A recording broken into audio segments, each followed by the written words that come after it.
Duskfield was the kind of town you only found by accident. A stretch of farmland, a single street of shops, and a community so small everyone knew everyone else's secrets. It wasn't remarkable until the night no one could sleep. At first, it was a curiosity. People tossed and turned in bed, blaming caffeine or the weather. But when morning came, no one spoke of dreams. Day after day, night after night, sleep refused them all. Doctors were baffled. Remedies failed. No sedative, no ritual, no desperate attempt at exhaustion worked. The town stayed awake, and yet no one collapsed. No one died of fatigue. They functioned, more or less, but the cracks were showing. By the third week, arguments erupted in the grocery store, fists flew in the diner, and children cried endlessly without knowing why.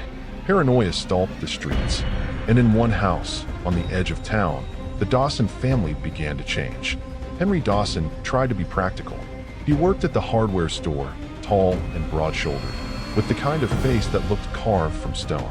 His wife, Marlene, softer around the edges, had always been the sensitive one, the first to notice patterns others ignored. Their children, Daniel, 12, and Ruth, 8, were lively, imaginative kids who filled the quiet house with noise. At first, they endured like everyone else. But Marlene noticed it before Henry did, little shifts that made her stomach twist. Daniel stopped blinking. She would watch him across the dinner table, his wide eyes fixed on something far away. His gaze was glassy, unbroken, and when she asked if his eyes hurt, he only smiled. Ruth grew quiet, too quiet. Her once bright laughter dwindled to whispers in the dark. She filled notebook after notebook with spirals and symbols, her crayons worn down to nubs. Henry dismissed it as stress, the toll of sleeplessness.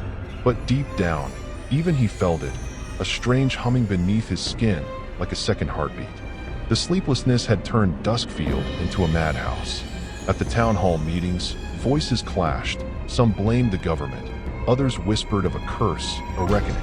Scientists came and left, baffled. The news crews that arrived stopped filming after their reporters succumbed to the same sleepless haze. Soon, no one came anymore. Reality frayed. People saw things in the corners of their vision. Some swore shadows followed them, whispering in their ears. Hallucinations blurred with waking life. And then the violence began. One man drowned his wife in the bathtub, claiming she'd been replaced. Another torched his own house, insisting the walls were alive.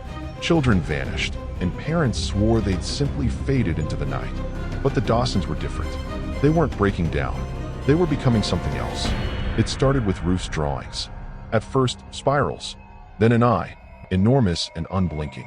When Marlene touched the paper, it pulsed beneath her fingers, warm like skin. Then came the whispers.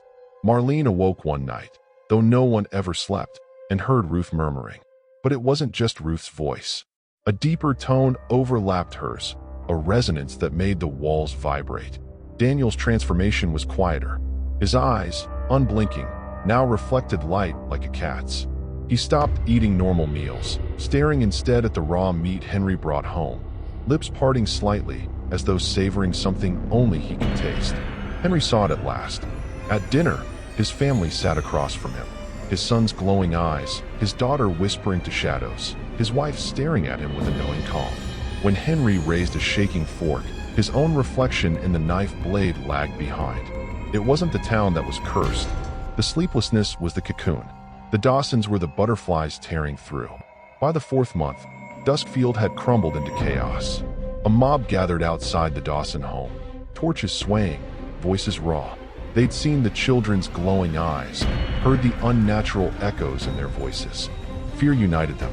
"They're the cause," someone screamed. "Burn the house before it spreads." Henry stood in the doorway, his body casting a long, inhuman shadow.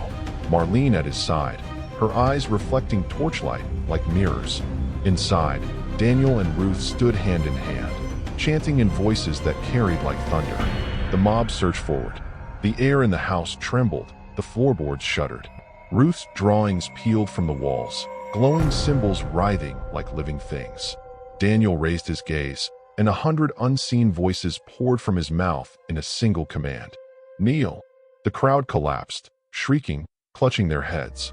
Blood trickled from their ears. The torches snuffed out at once, plunging the room into darkness, save for the Dawsons' eyes, glowing faintly like embers.